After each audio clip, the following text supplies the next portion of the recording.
Bonjour à tous, ici Hélène avec un nouveau tutoriel pour le logiciel Silhouette Studio. Aujourd'hui, c'est un tutoriel un peu particulier. Je vous amène magasiner dans la boutique en ligne. Juste pour vous montrer ma technique de magasinage. Ça peut peut-être fournir de l'information intéressante à certaines personnes, parce que surtout celles qui ont un abonnement. Moi, j'ai un abonnement mensuel qui me donne 25$ de design à chaque mois. Donc à chaque 28 du mois dans mon cas. Mon compte se recharge, puis je suis prête à magasiner. Sauf qu'il y a toujours une préparation que je fais derrière ça, puis j'ai une technique de magasinage parce que je veux maximiser mon montant, parce que quand les fichiers sont en solde, ça m'en donne 2 fois plus pour mon argent. Donc, la journée où mon compte est rechargé et que je suis prête à magasiner, ce que je fais, la première des choses, je vais cliquer sur Browse All Design, donc naviguer dans toutes les images. Et je vais les classer ici, Sort by les prix du plus bas au plus haut. Ça va me permettre de voir tout ce qui est en solde, tout ce qui est gratuit, top de liste. Donc, la première chose que je fais, c'est que je navigue là-dedans. Puis ça me permet de découvrir des fois des designs que j'ai pas pensé de chercher dans une catégorie X.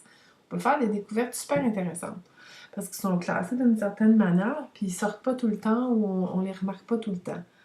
Alors, comme vous voyez ici, là, aujourd'hui, 55 sous au lieu de 1,09$, c'est à moitié prix. Donc, si j'achète que des images en solde, je vais en avoir pour l'équivalent de 50$ ce mois-ci plutôt que 25$. Alors, ce que je fais, c'est sûr que là, la journée où mon compte est prêt à recharger, prêt à dépenser, je vais les add to cart. Je vais les ajouter dans mon panier parce que la vente va se terminer. Là, je ne les mettrai pas dans ma wishlist. La vente va se terminer un jour, puis je vais les payer le plein prix plus tard. Là. Donc, il faut que j'en profite. Alors, je fais un premier repérage comme ça dans les fichiers en solde et je remplis mon panier. Si je ne le remplis pas, alors c'est là que je vais fouiller dans ma wishlist ici que je me suis construite pour plus tard. Ma wishlist, je la remplis de cette façon-ci. Donc, n'importe quand, à chaque semaine, n'importe quand, à chaque 2 semaines, je vais cliquer ici sur New Design. Alors, à un moment donné, moi, j'ai fait le tour de la boutique au complet, de tous les mots, de toutes les phrases, de toutes les choses qui m'intéressaient. Donc, j'ai plus besoin d'aller naviguer là-dedans. J'ai juste besoin de regarder ici, à chaque semaine, par semaine, les nouveaux designs sont classés. Alors, moi, à chaque semaine, je vais regarder ça. Là, c'est mon compte recharge le 28. Bon, on est le 20 aujourd'hui.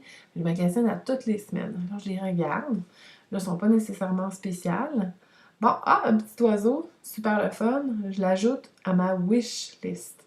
Je magasine comme ça dans les nouveaux designs de chaque semaine, toutes catégories confondues, puis ça me permet de découvrir aussi des belles choses. Donc, je remplis ma wish list.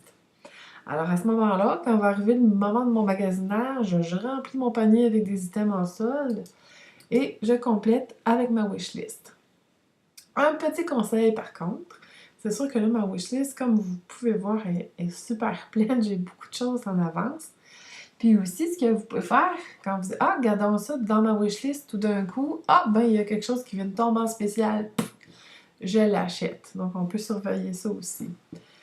Juste un petit conseil. Moi, j'ai été malchanceuse à toutes les fois. Il y a eu une vente qui était toujours jusqu'au 20 ou 21 du mois. Puis mon compte se recharge toujours le 28. Là, j'essaie de faire attention, peut-être de ne pas tout dépenser dès que mon compte se recharge pour pouvoir profiter des soldes. Je sais pas si ça a mal à donner pour moi ou s'ils font exprès, là, puis que tout le monde recharge en même temps. Mais se garder un petit budget parce qu'on peut quand même un petit peu dépasser. J'ai remarqué, là, vous tenterez la chance, là, c'est pas 25 flush, là, vous pouvez dépasser 26, 27$ des fois, puis vous le fait free, là. Comme ici, j'ai mis de quoi, mais total, c'est 45 sous.